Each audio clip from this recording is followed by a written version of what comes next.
Lorsque François Hollande arrive au pouvoir, il veut rompre avec l'interventionnisme de ses prédécesseurs.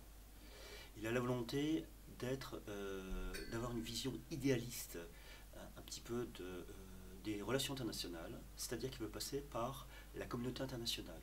Il refuse les interventions unilatérales. C'est pour ça qu'au tout début, il cherche des alliés, il espère que la communauté des États africains de l'Afrique de l'Ouest va intervenir, il espère que l'ONU pourra intervenir, mais cette situation va rapidement se détériorer, tout simplement parce que la communauté internationale est trop lente à agir.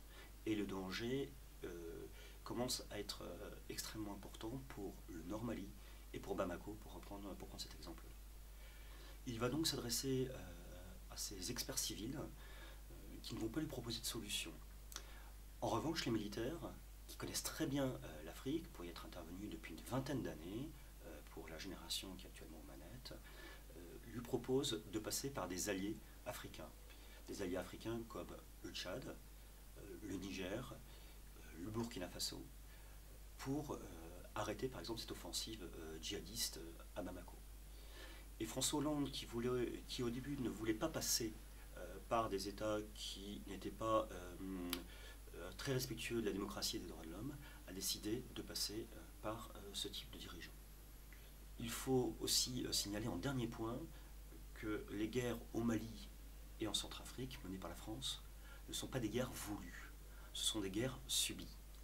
Si la France n'intervient pas, on va lui reprocher d'être indifférente au malheur des Africains. Si elle intervient, on l'accuse de néocolonialisme, de retour de la France-Afrique. La France est un peu prise par ce passé. Mais il faut voir les conséquences. Si la France n'était pas intervenue, quelle serait la situation au Mali? Quelle serait la situation des droits de l'homme et de la population civile en Centrafrique? On serait dans une situation catastrophique. Et les populations locales le savent très bien. François Hollande et son prédécesseur, face à la crise économique, ont toujours voulu conserver, garantir le budget de la défense. Alors comment ont-ils procédé alors qu'ils sont intervenus dans différents pays en Afrique? Je rappelle Nicolas Sarkozy en Libye et en Côte d'Ivoire, et François Hollande en Centrafrique et au Mali. Tout simplement, ils sont passés par des dissolutions de régiments. C'est le premier point. On sait que les prochaines dissolutions de régiments interviendront après les sénatoriales en France. Le deuxième point, c'est qu'ils sont passés ensuite par la réduction des commandes militaires. C'est-à-dire qu'ils ont repoussé les commandes militaires, ce qui va induire deux conséquences. Lors de l'intervention au Mali, on s'est aperçu qu'il nous manquait des drones. On s'est aperçu qu'il nous manquait des moyens de transport en aviation. Je pense à l'A400M, l'avion européen de transport. Donc en repoussant les commandes militaires, cela peut poser des problèmes pour l'intervention, pour la rapidité de l'intervention et l'efficacité de l'intervention. Il faut savoir qu'en Centrafrique, en repoussant un certain nombre de commandes militaires, des militaires se sont retrouvés sans matériel de purification d'eau, avec évidemment des problèmes sanitaires graves, ou avec des problèmes de malaria, puisque vous avez des problèmes de maladies très importantes. Donc, il a fallu... donc, c'était les deuxièmes points. Et le troisième point, ce sont les bases prépositionnées. L'actuel gouvernement réfléchit à supprimer une base prépositionnée en Afrique.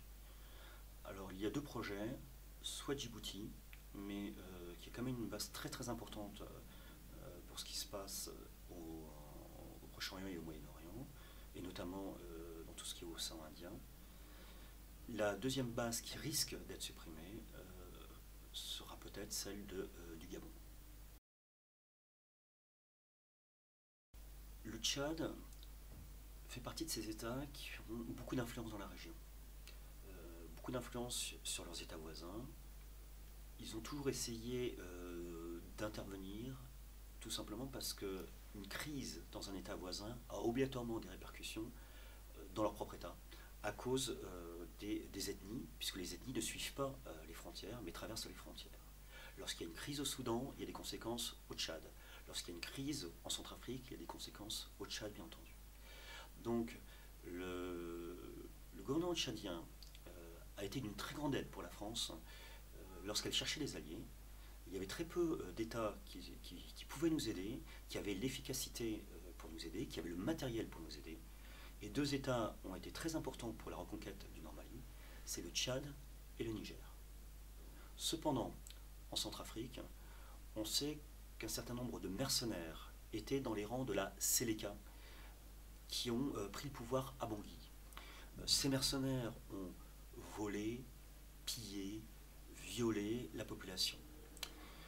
Évidemment, le Tchad a un rôle très trouble, à la fois en soutien et en réserve, à la fois en soutien en laissant la Séléka prendre le pouvoir, et en même temps étant dans les forces internationales qui étaient présentes à l'époque à Bangui. Actuellement, le Tchad s'est retiré des forces internationales présentes à Bangui et en Centrafrique, mais la situation est en train de dégénérer au niveau de sa frontière sud, et on ne sait plus actuellement quelle est la politique du gouvernement tchadien. Le gouvernement a dit qu'il voulait bloquer les frontières, mais on ne peut pas bloquer 1000 km de frontières et 1000 km de frontières en Afrique. Donc, comme vous disiez très justement, le Tchad est une partie de la solution, mais c'est aussi une partie du problème. Mais on ne peut pas agir en Afrique sans des grandes puissances régionales qui sont en train de monter. Je pense au Tchad pour toute l'Afrique centrale, et je pense également à l'Algérie pour le problème de la Libye.